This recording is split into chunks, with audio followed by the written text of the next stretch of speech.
Boleh.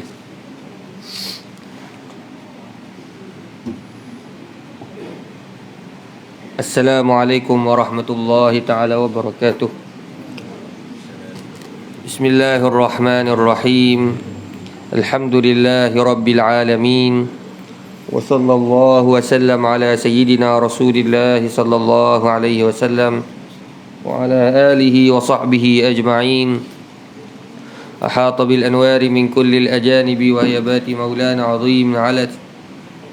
ولا حول ولا قوة إلا بالله العلي العظيم ولا حول ولا قوة إلا بالله العلي العظيم ولا حول ولا قوة إلا بالله العلي العظيم ولا حول ولا قوة إلا بالله العلي العظيم.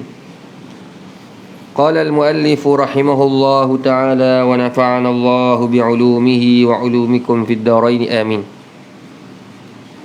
Sambung pada kitab Bidayatul Hidayah karya Al-Imam Al-Ghazali radhiyallahu ta'ala anhu.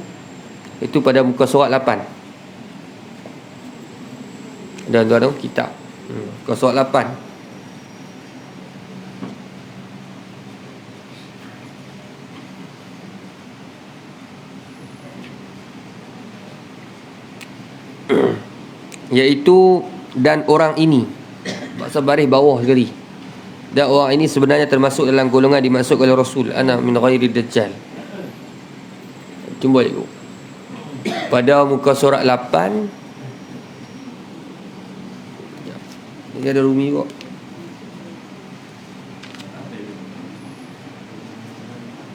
Okey, muka surat 7. Kalau ikut Rumi muka surat 7. Muka surat 7 tu bawah ayat Quran. Dan orang ini, ya betul. Kalau kira lah 1, 2, 3, 4, 5 baris daripada atas, selepas daripada ayat Quran, InsyaAllah. Qala al-muallif radhiyallahu ta'ala anhu wa ardah. Dan orang ini sebenarnya termasuk dalam golongan yang dimaksudkan oleh Rasulullah sallallahu alaihi wasallam dalam sabdanya, ana min ghairi dajjali akhwafu alaikum min ad-dajjal. Faqila ma huwa ya Rasulullah? Faqala ulama usu. Artinya, selain daripada dajjal, ada satu perkara yang sangat aku khawatirkan lebih daripada dajjal. Lalu ada orang yang bertanya, apakah itu wahai Rasulullah? Wahai Rasulullah. Nabi sallallahu alaihi wasallam menjawab, mereka adalah ulama usu', yakni ulama yang jahat. Tuan-tuan dan puan-puan yang dirahmati Allah Subhanahu wa taala. Masih lagi kita berada di muqaddimah Al-Imam Al-Ghazali radhiyallahu taala anhu. Bagaimana pada muqaddimahnya ini Al-Imam Al-Ghazali menyuruh menghimpun antara ilmu dan juga amal.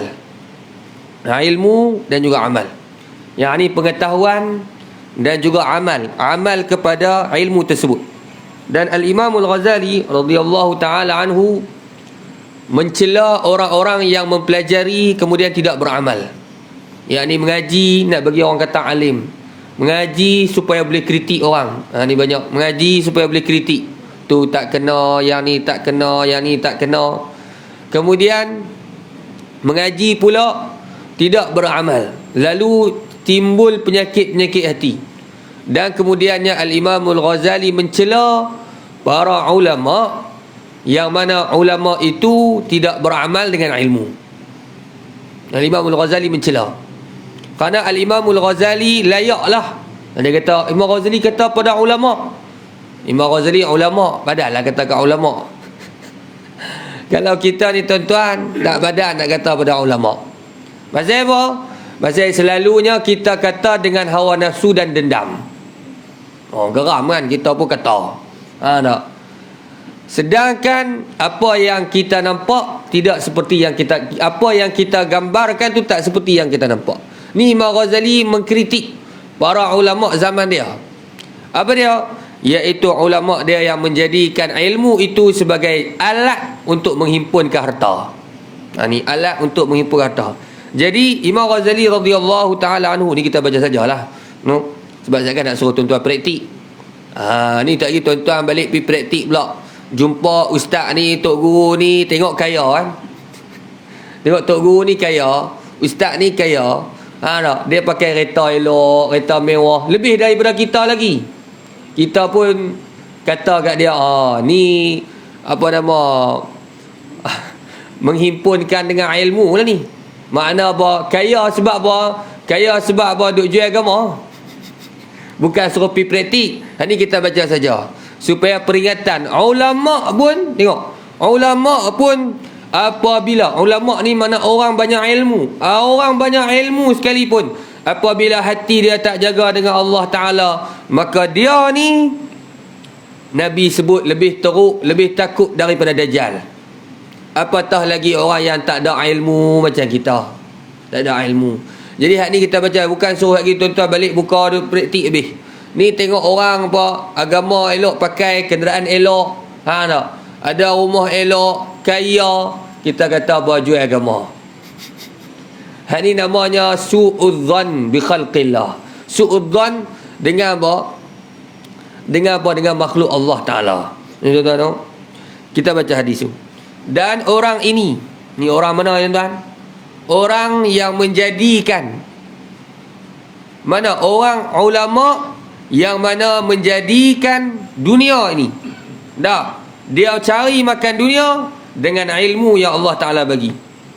Sebenarnya termasuk dalam golongan yang dimaksudkan oleh Rasulullah sallallahu alaihi wasallam dalam sabdanya, ana min ghairi dajjali akhwafu alaikum minad dajjal. Faqila ma huwa ya Rasulullah? Faqala ulama usu.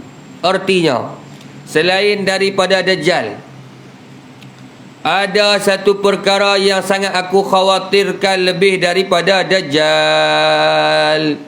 Dajjal ni apa tuan-tuan? Dajjal macam orang kena kalau maki kan, dia kata dajjal tengok. Orang maki dah. Dajjal ni makna kadzab, membohong. Dajjal ni ialah manusia yang Allah Ta'ala akan bawa tubik dia nanti, keluarkan dia nanti di akhir zaman. Ni Dajjal ni. Kita pakat apa? Pakat minta apa selamat. Allah Ta'ala Dajjal ni tuan-tuan,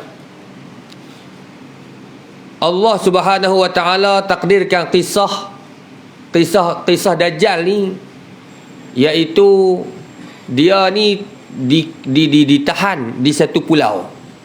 Kalau ni lah, kalau orang tanya Dajjal lah, dekat mana? Dia ni dekat ditahan di satu pulau. Ada seorang sahabat yang bernama Tamim Ad-Dari radhiyallahu ta'ala anhu. Tamim Ad-Dari radhiyallahu ta'ala anhu ni seorang sahabat yang pernah berlayar. Dia pernah berjalan dengan kapal. Dia berlayar dengan kapal, kemudian dia terdampar di sebuah pantai. Dia terdampar di sebuah pantai. Dan kemudiannya dia katanya Tamim Ad-Dari ni, kemudian dia kata, aku terlihat satu makhluk yang sangat besar, berbulu dah. No, tidak diketahui manakah depan, manakah belakang. Kata Tamim Ad-Dari, aku jumpa satu binatang yang mana berbulu besar dan berbulu, dan nak kata berbulu dia tu, aku tak tahu mana depan, mana belakang. Oh, ni kata jenis apa tak tahu. Tak? Besar tengok. Lalu dia pun terkejut. Maka katanya, yang kata binatang tersebut boleh bercakap pula. Binatang tu kata, mari aku bawa masuk dalam. Kata. Dia orang-orang Arab ni pun bakat takut. Tamim Ad-Dari masuk dalam tempat yang dia panggil, iaitu di mana, dalam gua. Ketika itu jumpalah dengan seorang lelaki yang mana diikat. Lelaki yang diikat. Tangan dia diikat, kaki dia diikat. Lalu lelaki ini bertanya kepada Tamim Ad-Dari. Dia tanya, adakah telah dibangkitkan seorang Nabi, yakni di Jazirah Arab, di tanah Arab, ada tak orang yang mana telah mendakwa menjadi Nabi? Ada lagi? Kata Tamim Ad-Dari, dah ada. Kami dengar cerita bahawasanya telah dimuncul di Mekah Al-Mukarramah orang yang telah mendakwa jadi Nabi. Ketika tu dia tak masuk Islam ni. Dia kata sesungguhnya kalaulah Nabi telah dibangkitkan, maka masa untuk aku keluar umpama 2 jari ini. Ni 2 jari ni. Jari ni dengan jari ni. Makna kata apa? Siapa yang cakap tuan? Siapa yang cakap kata masa aku nak tubik kalau Nabi dah muncul, masa aku nak keluar umpama 2 jari ni. Kahatain. Siapa dia yang cakap tuan? Siapa yang cakap? Dajjal.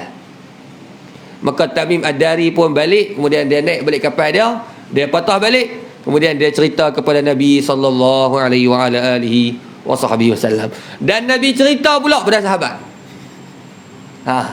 Nabi cerita pula apa yang Tamim Ad-Dari cerita. Nabi cerita pula pada sahabat, menunjukkan Nabi sallallahu alaihi wasallam membenarkan kisah Dajjal ni. Maka tuan-tuan, Dajjal ni Allah Taala takdir dia akan keluar di akhir zaman. Berapa lama Ustaz? 40 hari. 40 hari ya? Tak lama. Dan 40 hari itu dia akan keliling dunia. Keliling dunia, keliling dunia, keliling. Dan dalam hadis sebut 40 hari itu, hari yang pertama umpama 1 tahun. Hari pertama. Nak kata panjang.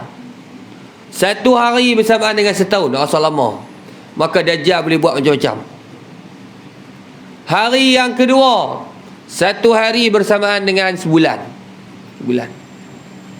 Hari yang ketiga bersamaan dengan seminggu. Hari ketiga. Adapun hari keempat dan seterusnya sampai ke hari 40, maka umpama baki-baki hari, ini hari biasa. Dajjal keluar. Jadi berapa hari semua? 40 hari juga. Semua jadi dia akan jadi umpama 1 hari, 1 bulan, 1 minggu, berapa hari? Beberapa hari. Dajjal ni tuan-tuan, bila mana dia Allah Ta'ala bangkitkan dia, maka dia akan mengaku Tuhan.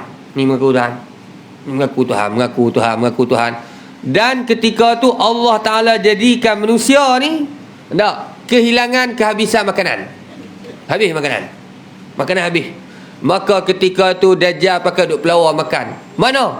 Makan roti. Roti dia besar mana? Roti yang dia bawa besar bukit. Besar bukit. Kata, mari makan, siapa nak makan? Ni ada tuan-tuan tu. Allah SWT. Ada yang dia pun duk geger kan. Geger makna duk bising lah. Kata Dajjal nak tubik, nak perang apa. Semua pakat pergi simpan apa berah banyak. Dia suruh simpan berah. Simpan berah. Beli berah banyak-banyak, simpan di rumah. Lepas tu beli gula banyak-banyak, simpan di rumah. Beli garam banyak-banyak, simpan di rumah. Dia kata nanti nak berlaku perang, Dajjal nak tubik nanti. Jadi kena siap awal-awal. Tu dia lah. Ini salah faham ni. Faham tak? Dia kata Dajjal nak tubik dah, pakat beli barang banyak-banyak. Takut yang tu menega, dia kata. Beli banyak-banyak lah. Ni maksud kata hadis ini, kalau kita baca balik, orang Islam ketika itu macam mana pun dia tetap akan kehabisan makanan. Maka ketika itu orang Islam hanya kuat dengan apa dia? Dengan zikir saja. Apabila dia berzikir, maka dia akan kenyang. Dan apa yang disebut oleh Nabi pasti akan berlaku, sama ada simpan makanan ataupun tidak. Nabi sebut bahawa manusia itu ketika itu tak makan. Manusia apa? Orang yang beriman. Maka orang yang mengikut Dajjal ketika itu adalah orang sama ada telah termakan. Jadi makan apa perkataan Dajjal, kata dia Tuhan. Dan begitu juga ataupun kerana tak tahan lapar. Ikut juga. Dan Dajjal ni tuan-tuan, dia orang dia huduh. Dia bukan handsome. Ada orang kata Dajjal handsome. Mana ada Dajjal handsome? Dajjal tak handsome. Dajjal huduh. No, tak handsome. Tapi Allah Ta'ala nak bagi tahu dalam kehuduhan dia tu pun manusia ikut. Manusia ikut. Tuan-tuan cuba tengok. Kalau kita buat misal direct lah. Kita ambil misal lah. Contoh Ayah Pin. Ayah Pin lah. Ayah Pin ni tuan-tuan, orang yang ikut dia ribuan manusia ikut. Handsome ke tak? Kalau handsome tuan-tuan lagi handsome lagi. Ada tak PhD? Kan sekolah sampai jauh apa je. Tapi Allah Ta'ala nak bagi tahu, kalau Allah Ta'ala nak bagi sesat, kalau Allah Ta'ala nak bagi sesat, Allah Ta'ala tak perlu dia orang yang hebat-hebat. Cukup dengan orang yang paling hina, Allah Ta'ala bagi dia, kemudian manusia ikut. Contohnya lagi, dulu zaman dulu ada seorang perempuan, nama dia Sajah. Sajah ni dia mengaku Nabi. Entah orang perempuan mengaku Nabi. Berapa ramai yang ikut dia? 30,000. Masya Allah. 30,000 tuan-tuan. 30,000 orang lelaki jantan belaka. Ikut siapa dia? Orang perempuan. Perempuan apa dia? Mengaku Nabi. Apabila Allah Ta'ala nak bagi sesat, maka kadang-kala Allah Ta'ala pilih daripada manusia yang paling rendah martabat dia. Tuan-tuan, bila Dajjal turun, maka Dajjal akan menyesatkan manusia dengan mengatakan dialah Tuhan. Pakak-pakak duk percaya habis. Sampailah Dajjal membina grup dia, kemudian turunlah Nabi Isa alaihi salatu wassalam. Nabi Isa turun. Bila Dajjal tengok je ada muka Nabi Isa, dah habis segala kekuatan Dajjal. Sebelum ni boleh bunuh orang, hidupkan semula. Dajjal boleh bunuh orang, hidupkan semula. Ni ada orang, anak mari jumpa Dajjal. Dajjal kata, ikutlah aku, nescaya aku akan hidupkan kedua ibu bapa kamu. Dia kata, kalau ikut aku hidupkan kedua ibu bapa kamu. Maka dihidupkan kedua ibu bapa dia. Siapa dia kedua ibu bapa tu? Setan. Syaitan yang berupa dengan rupa kedua ibu bapa. Setan. Sebab tu tuan-tuan, hak mati tak boleh nak hidup balik dah. Tak? Jangan duk sembang lah. Hak mati tak boleh hidup balik. Ni Dajjal kata, ni marilah aku bagi kepada kamu kedua ibu bapa kamu. Maka diberikan baginya iaitu kedua ibu bapa, yakni kedua syaitan yang berupa ibu dan ayah dia. Bila Dajjal tengok saja Nabi Isa, habis luruh segala kekuatan. Tak ada habis dah. Kekuatan tak ada. Hak mana apa dia? Perkara-perkara yang boleh mencari adat, semua habis. Sampailah Dajjal dibunuh oleh Nabi Isa alaihi salatu wassalam. Ni cerita apa dia? Sedikit sebab Dajjal. Pasal dalam hadis sebut Dajjal. Jadi Dajjal ni tuan-tuan, makhluk yang akan keluar di akhir zaman. Kalau tuan-tuan nak detail lagi, tu kena baca kitab Asyratus Sa'ah, yang ni tanda kiamat. Kalau ya, apa dia cikgu? Keturunan Dajjal. Dajjal, saya ingat saya adalah manusia. Cuma manusia mana apa nama? Cumanya Allah Ta'ala jadikan dia manusia yang bersangatan jahat. Dia manusia, cuma dia manusia yang bersangatan jahat. Maksudnya dia bukan alien ke, bukan binatang ke, tak. Dia dalam akhir zaman ni, Allah Ta'ala tak jadikan tanda akhir zaman banyak. Di antaranya Dajjal. Kemudian Ya'juj Ma'juj. Tidak. Ya'juj Ma'juj ni, kata para ulama, ia ialah keturunan Nabi Nuh. Ya'juj Ma'juj, keturunan Nabi Nuh. Ya'juj Ma'juj ni kita faham dia sebagai apa?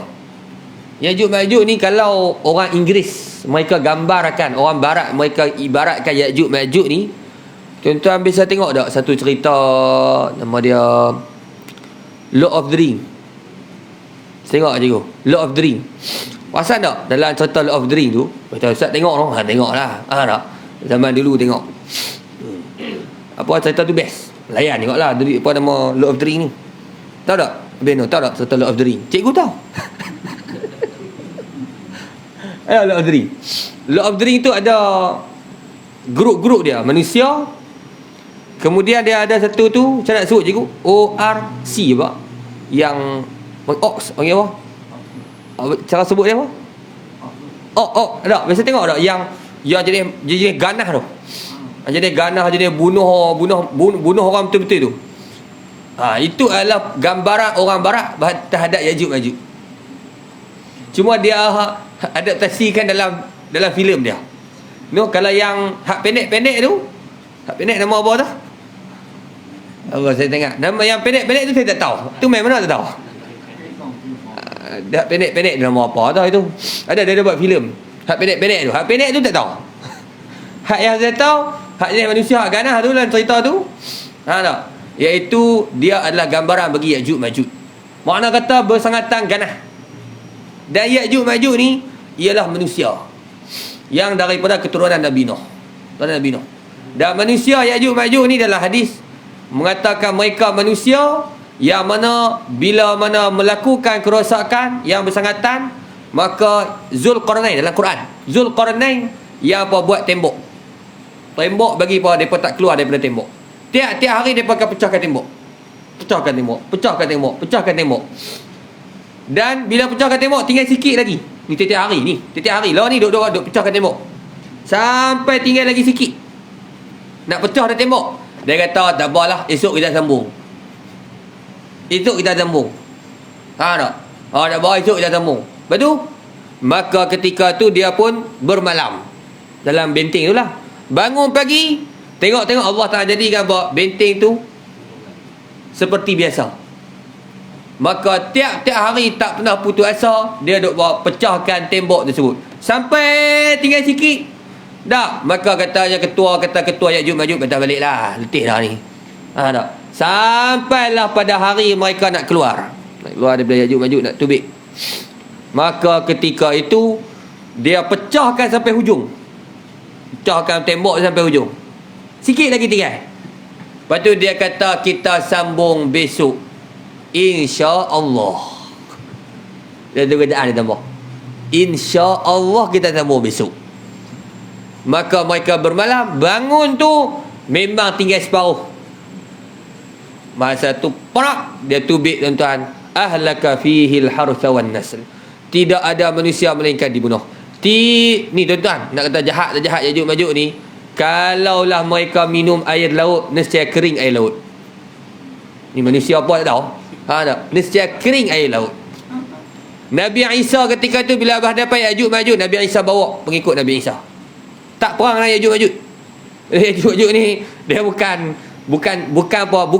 orang yang kita berhak untuk perang. Sebab dia ni terlalu teruk, terlalu jahat. Maka ketika Nabi Isa bawa segala pengikut berlindung di satu bukit. Kemudian Ya'juj Ma'juj merosakkan tanaman, merosakkan segala-galanya. Maka ketika itu Allah tak takdir ada satu ulat dalam badan Ya'juj Ma'juj, kemudian makan, menyebabkan mati Ya'juj Ma'juj. Ni Ya'juj Ma'juj manusia juga, Dajjal manusia, Ya'juj Ma'juj pun manusia. Tapi ada yang lain, akhir zaman keluar Dabbah. Dabbah ni bukan manusia. Dabbah ni binatang. Satu binatang yang boleh bercakap. Binatang ni dia akan keluar, kemudian dia jumpa orang, dia cakap engkau mukmin, engkau kafir. Bila dia kata engkau mukmin, engkau kafir, habis. Maksudnya aku yang confirm mukmin. Kalau dia kata engkau mukmin, memang dia akan mati dalam keadaan orang beriman. Dan kalau dia sebut engkau kafir, maka memang kafir. Itu di antara khurujud Dabbah, keluar Dabbah. Dabbah ni binatang berbulu. Keluar di mana? Di kota Mekah. Lagi apa lagi? Itu contoh tanda-tanda yang akan berlaku di akhir zaman. Banyaklah. Sebahagiannya daripada manusia, sebahagian lagi ialah daripada binatang. Jelas tak, insyaAllah? Kalau tuan-tuan nak baca detail, bacalah Allahumma salli ala Muhammad, kitab Asyratus Sa'ah, iaitu berkenaan dengan hari kiamat. Tapi kadang-kadang bukan apa, kadang-kadang kita ni malas juga nak baca cerita hari kiamat. Sebab bila kita baca kat jemaah cerita hari kiamat, jadi apa? Jadi kita panggil, bukan kontroversi, kita panggil apa tau? Kita panggil jemaah ni dia syok, dan dia suka dia suka kaitkan dengan apa? Dengan zaman sekarang. Betul lah zaman sekarang akhir zaman. Dia kaitkan habis kan, duk masuk di WhatsApp kan. Masuk di WhatsApp. Ni kita panggil apa sini? Saya lupa lah apa dia. Terus dia macam dia kaitkan habis. Semua segitiga je mata Dajjal. Sekali dengan nasi lemak pun jadi mata Dajjal. Ni nasi lemak segitiga. Jadi kita pun jadi aduh, kita nak baca cerita hari kiamat ni kena ikut hadis. Jangan duk melencong ni, duk kaitkan sikit. Habis menara jam dekat Mekah tu. Habis menara jam Mekah ni. Ni kepala Yahudi lah. Jauh pula tu kata menara Yahudi dekat Mekah tu. Memanglah Mekah, yalah Saudi, tapi sampai kait tu, hak menara jam tu. Tak, kepala tu dia ada apa? Ada kata tu menara Yahudi. Ha dah, abang dah Nabi duk bagi tahu dah akhir zaman. Kata tu dia agak-agak lah sama, faham tak? Bagi logik sama. Ha tak? Habis kait habis semua dengan Dajjal. No? Ni tuan-tuan. Jadi kalau tuan-tuan nak baca lah, ni tuan-tuan baca lah buku Asyratus Sa'ah. Kalau buku Rumi, kalau tuan-tuan minat nak baca, ada satu buku yang ditulis oleh Syekh Fahmi Zamzam juga, sama juga, iaitu nama tajuk dia Kiamat Hampir Tiba. Maksudnya buku ni bagus, maksudnya boleh baca santai lah. Saya kalau bagi kitab Jawi lama, tak, baca tu tak terbit lah makna. Kalau bagi Jawi lama baca tu tak terbit lah jawapan dia. No. Kalau tuan-tuan nak baca lah, baca namanya Kiamat Hampir Tiba. Ada tu buku cantik. So ditulis oleh Syekh Fahmi Zamzam. Balik carilah kalau tuan-tuan minat nak baca. Hak tu betul. Tak ada baca hak duk WhatsApp duk hantar tu kata apa, sikit-sikit kait dengan Dajjal, sikit-sikit kait dengan Dajjal. Faham tak? Orang yang selalu cakap pasal Dajjal ni pun Dajjal juga sebenarnya. Cakap bagi ada hak sama. Faham tak? Faham tak? Cakap tak berhenti pasal Dajjal. No? Cakap pasal bak lain sama, bak uduk, bak mayang. Baik, kembali pada tajuk. Allah Ta'ala ni sedikit pengenalan lah ke Dajjal. Allah Ta'ala takdirkan Dajjal ni satu makhluk yang mana akan keluar di akhir zaman, dan bila keluar di akhir zaman itu dia mengaku Tuhan. Bila sebut kata mengaku Tuhan, maka kesesatannya itu nyata kesesatannya. Tiba-tiba Nabi kata, Nabi sabda, ada lagi yang aku takut daripada Dajjal. Apa dia? Iaitu manusia yang mana sesatnya itu tersembunyi. Sesat dia tak nampak, tersembunyi sesat dia. Mana? Lalu ada orang yang bertanya, apakah itu wahai Rasulullah? Apa yang takut sangat lebih daripada Dajjal tu? Nabi SAW menjawab, mereka adalah ulama usu, yakni ulama yang jahat. Ulama jahat ni ulama usu. Ulama ni ada dua. Pertama ulama usultah, dan kedua ulama ulmillah. Ulama usultah, ulama yang mana menjadikan keredaan pemimpin ataupun begitu juga keredaan manusia ialah tujuan dia. Keredaan manusia. Contoh, saya nak bagi misal. Mula-mula orang tanya hukum, ustaz, apa hukum? Tok guru, apa hukum? Tanya hukum ni, haram, tak boleh. Oh, semangat ni. Tak boleh, haram.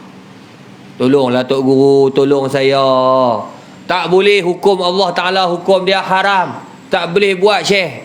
Katanya Tok Guru tu, katanya ulama tu. Maka dia pun buat kelas sampul.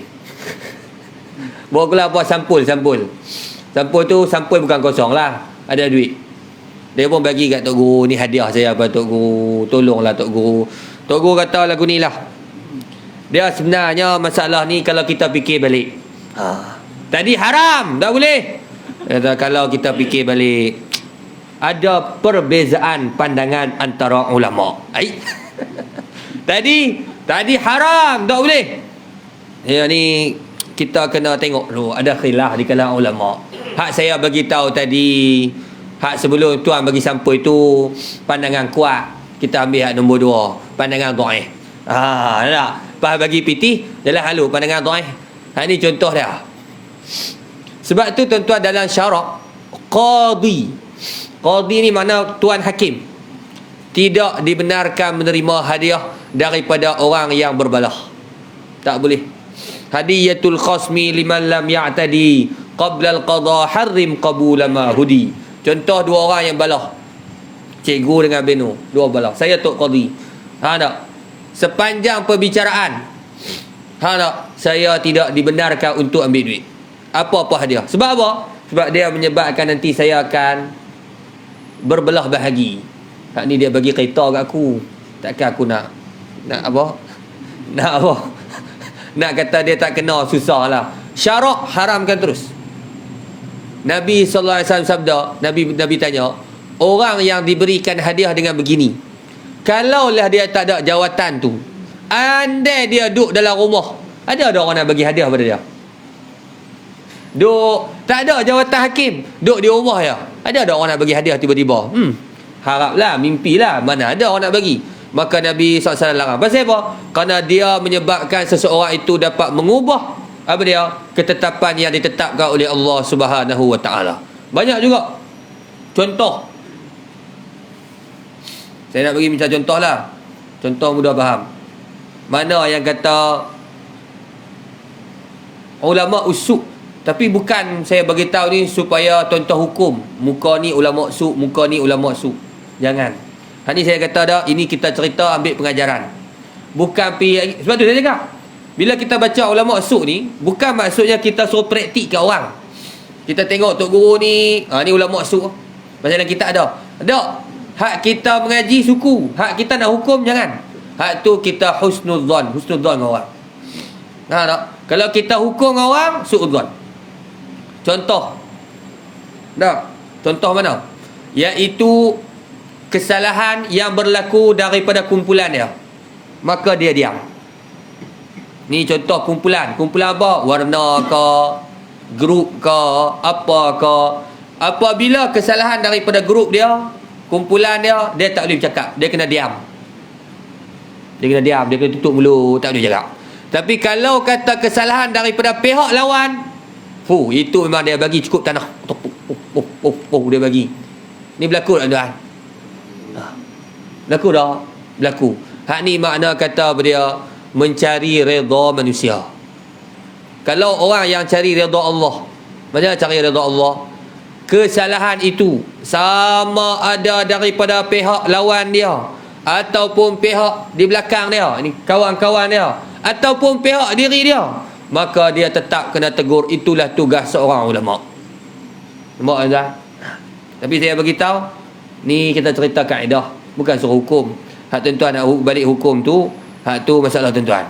Habis tu. Tengok bawah. Kita baca sikit lagi. Kalau boleh saya nak habiskan mukadimah ni. Kemudian insya-Allah pada minggu satu lagi kita boleh baca dah adab melaksanakan ketaatan.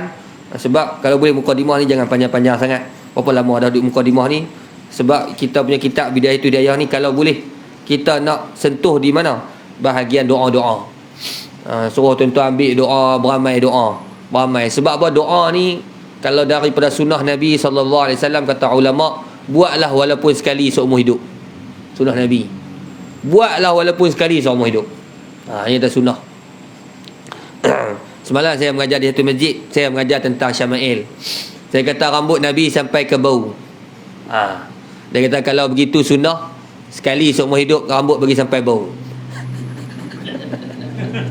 Kata benci-benci dah. Rambut kalau, tapi rambut yang boleh jagalah. Kalau rambut Romeo lagu tu, dia bukan ke bawah, dia ke atas. Kalau rambut ke atas, itu tak ikut sunnah. Tak kena ejah.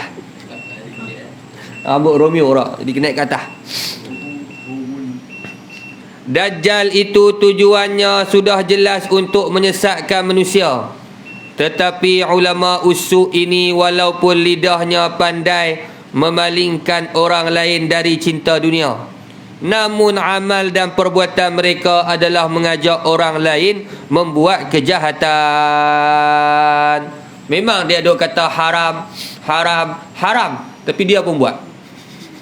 Bila dia buat, orang tak tengok perkataan, orang tengok perbuatan. Maka orang pun cakap, dia ustaz pun buat. Ada. Loh, ustaz pun buat, takkan tak boleh buat.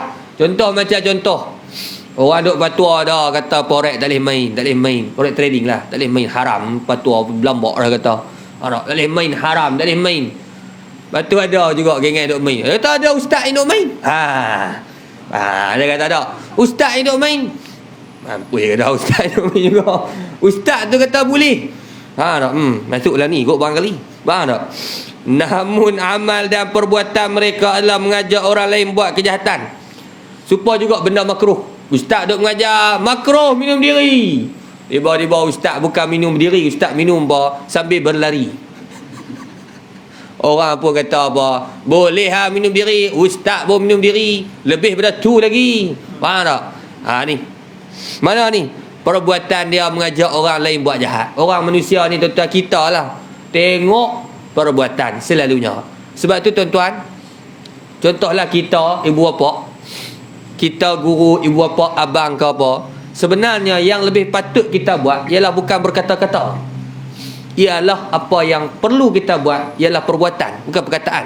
Ni yang kita dah beletik dekat anak, bok pek beletik apa, beletik lah, beletik pada anak, tak apa, blebel lah, blebel pada anak, tak ngepek pada anak, boleh belakang, makna wahid, makna sama. Mengepek pada anak, tak kena buat gini. Ada tak kita pernah tunjuk contoh pada anak? Kalau kita duk mengepek pada anak, kena semayang jemaah, semayang subuh, semayang begini semua, adakah kita pernah tunjuk contoh pada dia? Kadang-kadang apa yang lebih baik kita tunjuk contoh sebelum daripada apa, daripada kita berdia, kita bercakap. Kadang-kadang ini tahu. Pasal apa? Orang ikut apa yang kita buat selalunya, tidak apa yang kita cakap. Tuan-tuan, baik. Kerana amalan seseorang itu lebih berkesan daripada percakapannya. Perbuatan orang lebih memberi makna yang mendalam daripada percakapan. Kerana percakapan ni, emma tuan dia bercakap tak beramai, emma beramal. Tapi kalau kata orang yang beramai ni, confirm memang dia dah apa, dah pernah lakukan, sama ada dia berkata ataupun tidak, sama aja. Ni orang beramai. Contoh orang kata kepada kita, tak, orang cakap kepada kita lah, marilah semayang berjemaah. Dia mayang jemaah tak? Dia pun tak mayang. Kita kata apa? Pun sama ya. Tak? Dia ajak kita mayang jemaah. Dia kata jom kita pergi mayang jemaah. Dia tak pergi. Kita kata tawar dia punya nasihat. Tapi kalau kata nasihat tu keluar daripada orang yang memang pergi mayang jemaah, maka nasihat itu ada pengertian dan makna. Dia ada makna. Kalau ada orang kata hang pun sama ya. Nampak tak? Macam orang lah duk buat nasihat orang suruh bangun tahajud. Dia bangun tahajud dah. Takut dia terkejut je. Tak? Tengok di situ dulu. Dan orang banyak lebih mudah terpengaruh dengan perbuatan ulama usuk ini daripada perkataan mereka. Maka apa yang dirosakkan oleh ulama usuk ini dengan perbuatan mereka lebih banyak daripada apa yang dapat dibaiki oleh lidah mereka. Yang mereka rosakkan dengan perbuatan mereka lebih banyak daripada apa yang mereka dapat berbetulkan dengan lidah mereka duk mengajar orang. Orang yang jahil belum berani menghimpunkan dunia banyak-banyak. Orang jahil tak berani himpun duit banyak-banyak, kecuali bila setelah mereka melihat keberanian ulama usuk ini berbuat demikian. Ulama ni pun tipu orang, kecoh orang, spin orang, bohong orang. Kita lebih-lebih lagi ya tau. Nampak? Maka jadilah ilmu yang ada pada mereka itu sebab keberanian orang banyak membuat bermacam-macam maksiat. Maka inilah yang dikhawatirkan oleh Nabi SAW. Namun demikian, nafsu amarah. Nafsu amarah ni makna nafsu yang mengajak kepada kejahatan. Nafsu amarah. Tuan-tuan, martabat 7 nafsu tu ada. Nafsu ammarah ulama usuk ini selalu membisikkan di telinga mereka bermacam-macam angan-angan dan membisikkan kepadanya bahawa dia telah banyak menabur jasa di kalangan manusia. Allah, setan duk bisik. Setan bukan bisik kata hang ni jahat lah, hang dak duk tipu orang dak. Dia kata sebenarnya kamu ni banyak dah kebaikan, bila lagi nak ambil duit.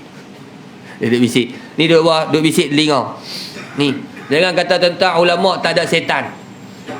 Pasal apa kadang-kadang tuan-tuan, tengok ni. Pasal apa kadang-kadang orang-orang baik kalau dia buat jahat dia tu lebih jahat daripada orang jahat. Soalan dia, kenapa kadang-kadang orang baik apabila dia telah tersilap melakukan kejahatan dia sebenarnya melebihi daripada kejahatan orang biasa? Kerana syaitan yang bersama dengan ulama ataupun dengan orang baik itu bukan syaitan yang bersama dengan orang jahat. Setan dengan orang jahat ni setan biasa lah. Pasal apa? Dia cuma perlu jaga orang tu supaya sentiasa melakukan maksiat. Ada pun yang ulama ni, orang-orang baik ni, wali-wali ni yang kena jaga dia, setan nak jaga dia. Setan hak yang apa? Kelas-kelas tinggi, hak pengalaman banyak. Kalau hak jenis mari setah hak ni baru 2-3 hari duk belajar ni tak boleh. Dia kena setah besar-besar. Tak? Sebab tu dia, kalau orang ni mula menuntut ilmu, setan dia tukar shift. Seolah-olah bila kawan ni mula nak mengaji ni, tukar shift. Dia kata bukan kepakaran kita ni. Kita dulu duk sesak dia pasal duk mi motor dulu. Duk mi motor merempit tu. Dah habis dah kerja kita. Kena tukar shift. Ni dah. Bagi apa? Bagi setan hak padu-padu nak mari sesak. Ni pun dia hak setan yang berat-berat ni. Mari pada telinga. Sehingga ia layak untuk menerima bermacam-macam anugerah dari Allah Ta'ala. Dia kata aku ni patutnya dapat begini ya Allah Ta'ala sebab banyak buat kebaikan. Nafsunya juga menghayalkan kepadanya bahawa dia itu lebih baik daripada hamba-hamba Allah yang lain. Ini paling masalah paling besar, iaitu apabila kita melihat diri kita ialah lebih baik daripada orang lain. Kalau kita lihat diri kita lebih baik daripada orang lain, itulah hakikat takabur. Apabila kita lihat diri kita lebih baik daripada orang lain, yang ni pun lebih baik, yang ni kita lebih tinggi martabat kita dengan Allah Ta'ala berbanding dia. Sekali je kalau kita rasa benda tu ada dalam hati kita, maka itulah hakikat takabur. Yang ni apa? Membesarkan diri, lebihkan diri berbanding orang lain. Wahai para penuntut. Sebab tu Imam Ghazali radhiyallahu ta'ala ajar pada kita, kalau kita jumpa orang tua, kena apa? Kena niat, kena sangka bahawa dia apa? Lebih banyak ibadat daripada kita. Baru tak takabur. Bila jumpa budak-budak, maka kena apa? Iktikadlah hati budak-budak tak ada dosa. Barulah dia kita ni dia jadi apa? Tak jadi belagak. Kalau dak, mu ni budak lagi. Tak. Ada orang tentu kan? Ya betul tak? Mu ni budak lagi. Tu kata kita lebih daripada budak.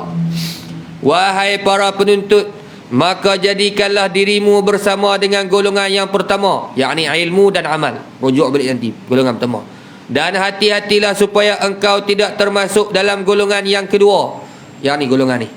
Kerana banyak sekali orang yang lalai yang telah ditemui oleh kematian sebelum ia sempat bertaubat. Wal'ayazubillah. Duk buat dosa, tak dan taubat. Tak? Sebab tu kena doa tak berhenti tu. Allahumma khtim lana bihusni al-khatimah. Minta Tuhan mati berikan kita dengan mati yang baik. Bukan mati yang baik tu kena mati dalam sujud. Mana mati kita tu sempat kita taubat. Mati kita tu kita bayar hutang. Mati kita tu kita minta maaf dah pada manusia.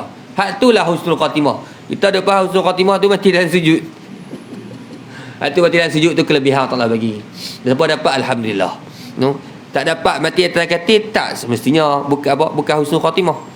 Kerana banyak sekali orang yang lalai. Bukan. Dan jangan sama sekali engkau termasuk dalam golongan yang ketiga. Golongan kedua tadi tu, kita rujuk balik yang dulu. Golongan yang kedua, orang yang dikuasai oleh syaitan tetapi sentiasa hati tu merasakan ada kesilapan. Hak nombor 3 ni lagi teruk. Dia buat silap dan dia tak pernah rasa dia silap. Maka engkau akan terjerumus ke jurang kebinasaan yang tidak diharapkan dapat diselamatkan atau diperbaikkan lagi. Sikit lagi. Maka apabila engkau bertanya apakah itu bidayatul hidayah, permulaan jalan menuju hidayah, untuk dapat aku mencubanya bagi diriku, maka ketahuilah bahawa permulaan jalan hidayah itu ialah taqwa yang zahir, dan nihayatul hidayah, kesudahan jalan hidayah itu ialah taqwa yang batin. Ada taqwa yang zahir. Taqwa yang zahir ni dia. Ni kita duduk sembahyang, puasa, ibadat haji dan umrah. Taqwa yang batin, jaga hati daripada riak, daripada takabur, daripada ujub, daripada sum'ah. Ni dia nihayatul hidayah, kesudahan kita ialah kita dapat membersihkan hati kita daripada sebarang kotoran. Hak ni yang Imam Ghazali nak tekankan sekali dalam kitab Bidayatul Hidayah. Mula dengan takwa zahir. Apa dia? Iaitu mula dengan bersih luaran. Kemudian dia akhirnya bersih pada dalaman. Jangan duk bersih dalaman sembahyang tak. Duk bersih hati sembahyang pun tak. Habis. Tak. Dan syurga itu tidak akan dicapai kecuali dengan takwa. Dan tidak ada petunjuk kecuali bagi orang yang menyediakan dirinya untuk bertakwa, yakni bersiap sedia untuk takwa. Dan takwa itu terbahagi kepada dua. Baik. Jadi takwa terbahagi kepada dua ni, insya-Allah kita baca pada minggu yang hadapan. So, kita nak hurai sikit secara ringkas apa takwa, makna takwa lah. Insya-Allah pada minggu hadapan. Baca laju sikit tuan-tuan. Pasal apa? Kalau tak berjalan kitab ni. Tak. Tak berjalan kitab ni bila nak masuk.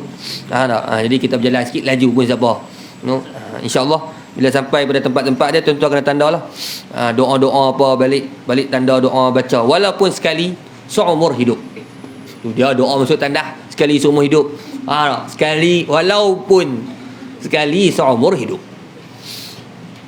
Wallahu subhanahu wa ta'ala a'lam bissawab. Ada soalan tuan?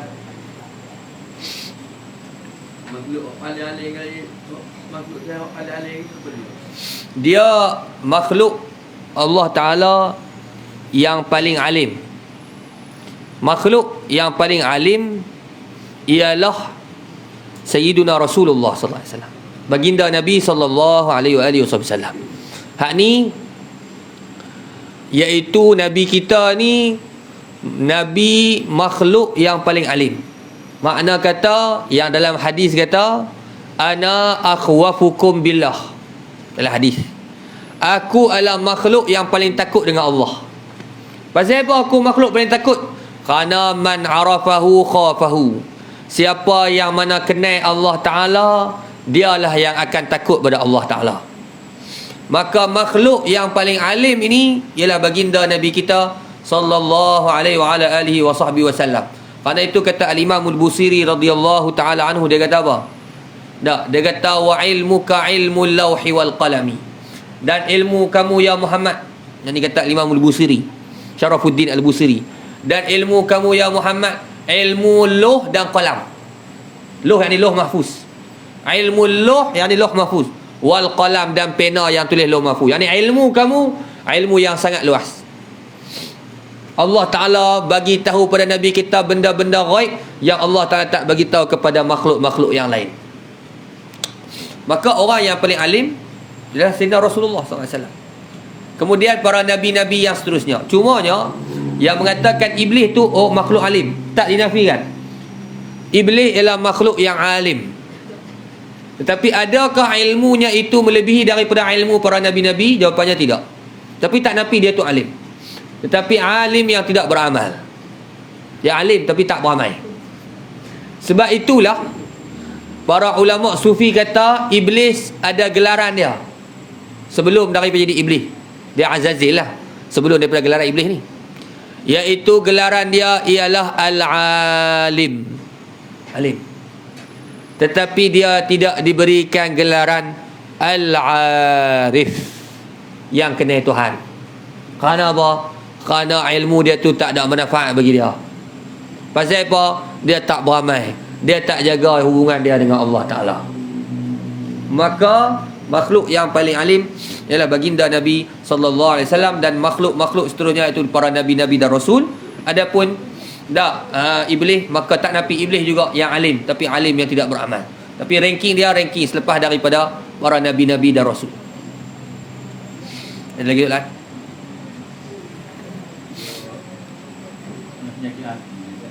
Kadang-kadang kita wujud dah pada wujud. Dia mari letak kadang-kadang. Tapi kita tahu kadang-kadang hari lain dia mari pula.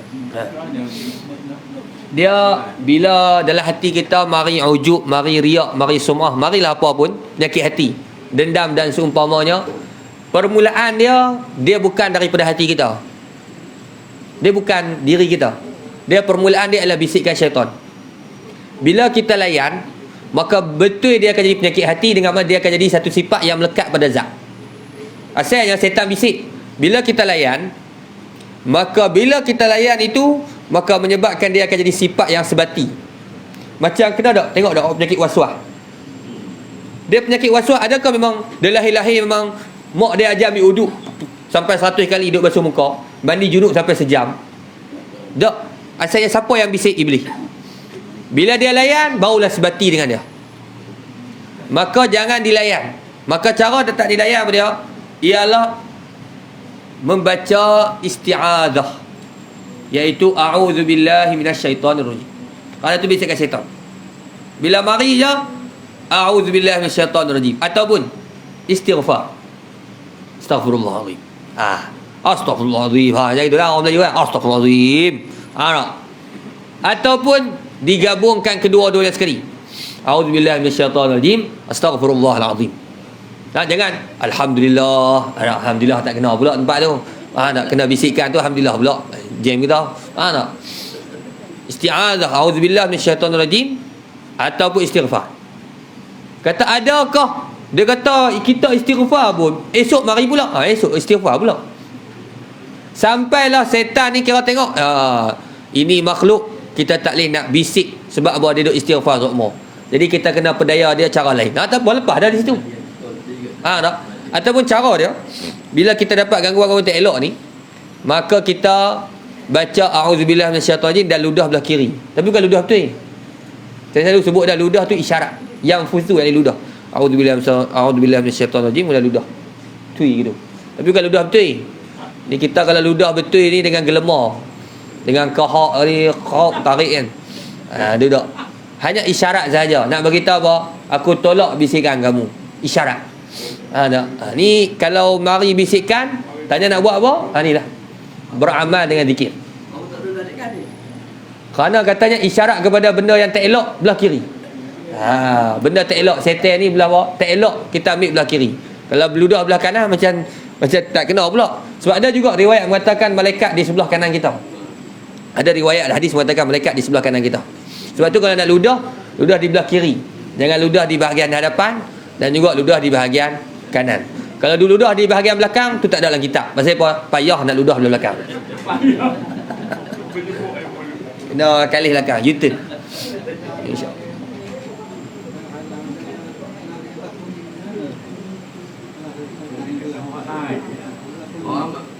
Hamba syaitan dengan beras kunyit. Hamba syaitan dengan beras kuning. Beras kuning, beras pulut, beras macam-macam beras. Dia macam ni tuan-tuan. Apabila ada alat-alat, contohnya limau, orang berubat tak? Ni bukan buang bisikan ni buang jin ni. Ni bukan bisikan yang duk main ujuk riak ni. Ni nak buang jin. Nak buang jin dalam badan manusia ni kan. Dia pakai contohnya pakai apa lagi? Limau, pakai beras kuning, lagi bagi. Pulut kuning lagi. Kemenyan. Macam-macam ni. Ni ada tak warid dalam hadis secara umumnya.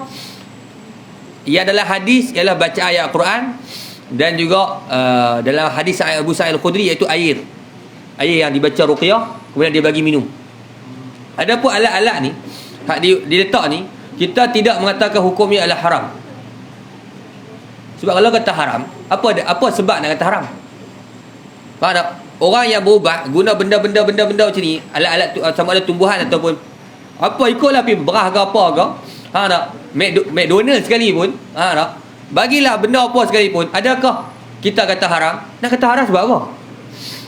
Jadi nak kata haram tu mesti ada sebab.